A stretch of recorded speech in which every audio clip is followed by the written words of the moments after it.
والله حبي أعرف.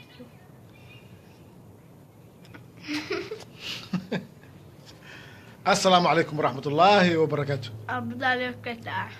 السلام عليكم دوران. السلام عليكم. سمالكم هذا الله. السلام عليكم.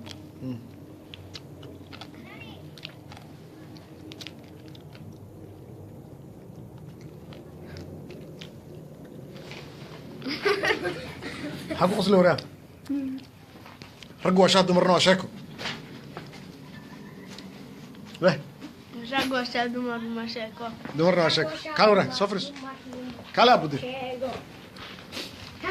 يونس كالي.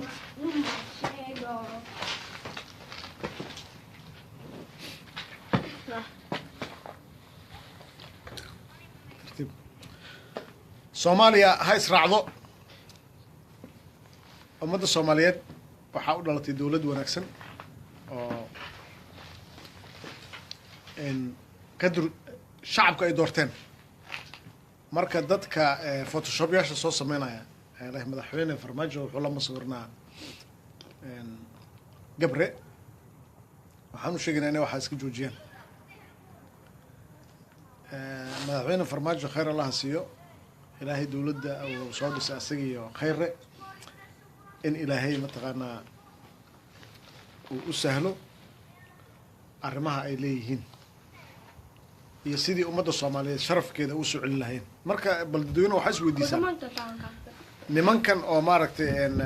photoshop soo sameynaya macnaha leh madaxweyne farmaajo wuxuu la sawirnaa gabre ujeedada ay leeyihiin waa in mataqaanaa ummadda Soomaaliyeed ay wada sheegtaa nimankaas ujeedada ay leeyihiin waxay tahay in ummadda Soomaaliyeed aysan meel gaarin oo ay xastaan wax beena ka sameeyaan waa shaka cadowga wadato ayna u badan tahay mataqaanaa in dawladda Itoobiya ay soo maleegayso waxyaabaha noocaas camal ah oo ay rabto in ay sharafta iyo karaamada dawladda hadda Soomaaliya u dhalatay ay maaragtay hoos u dhigaan laakiin shacbiyan waxaa laynaga baahan yahay inaynu gacmaha isqabsano kuwa noocaas ana in la dagaalano dawladdeenu waxay caddaysay oo ay samaysay in ay adduunweynihii sharafkii ummadda Soomaaliyeed ay lahayd ay soo celisay madaxweynaha soo dhaweyntiisii waad aragteen madaxweynayaasheenii hore sidii loo soo dhaweyn jiray waa aragteen macnaha waa la bahadili jiray laakiinse hadda waxay muuqataa in ummadda Soomaaliyeed la arkay in ay wax iska celinayso in ay maaragtay ay hadda soo baraarugeen ayaa la arkay qabiilkii iyo wixii isku haysteen inay ka tageen ayaa la arkay in ay walaalo yihiin oo ay mataqaanaa muxuu ahaa waqtiga abaaraha ay isu gurmadaan adduunka caalamka dawladaha caalamka ka jira yiraahda waxbaanu caawinaa maysan caawin Soomaaliya abaarihii hadda ka dhacay ummadda Soomaaliyeed ee qurbaha joogtay iyo ummadda Soomaaliyeed gudaha joogta unbaa isu gurmaday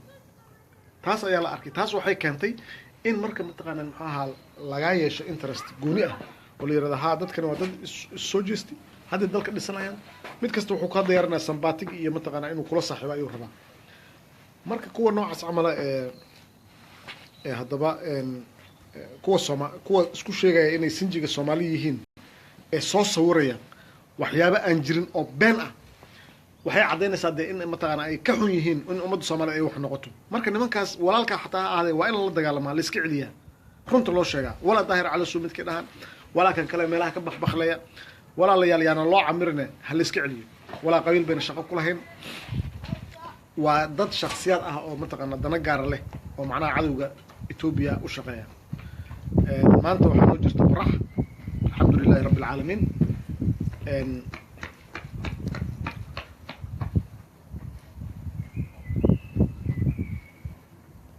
waxaanu idin leenahay mataqaanaa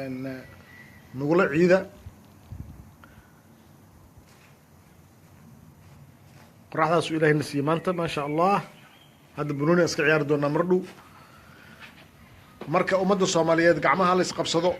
waxaan idin rajaynaynaa guul iyo gobonimo cadowga ummadda Soomaaliyeed ha dhaco ummadda Soomaaliyeed ha midowdo kuwa ummadda Soomaaliyeed ka soo horjeeda ee Itoobiya u shaqeeya ee website-yada af Soomaaliya ku soo qorna ilaahay naga qabto dadka Soomaalidana waxaa laga rabaa in ay iska celiyaan kuwaas iska celiya ha u nacamlaynina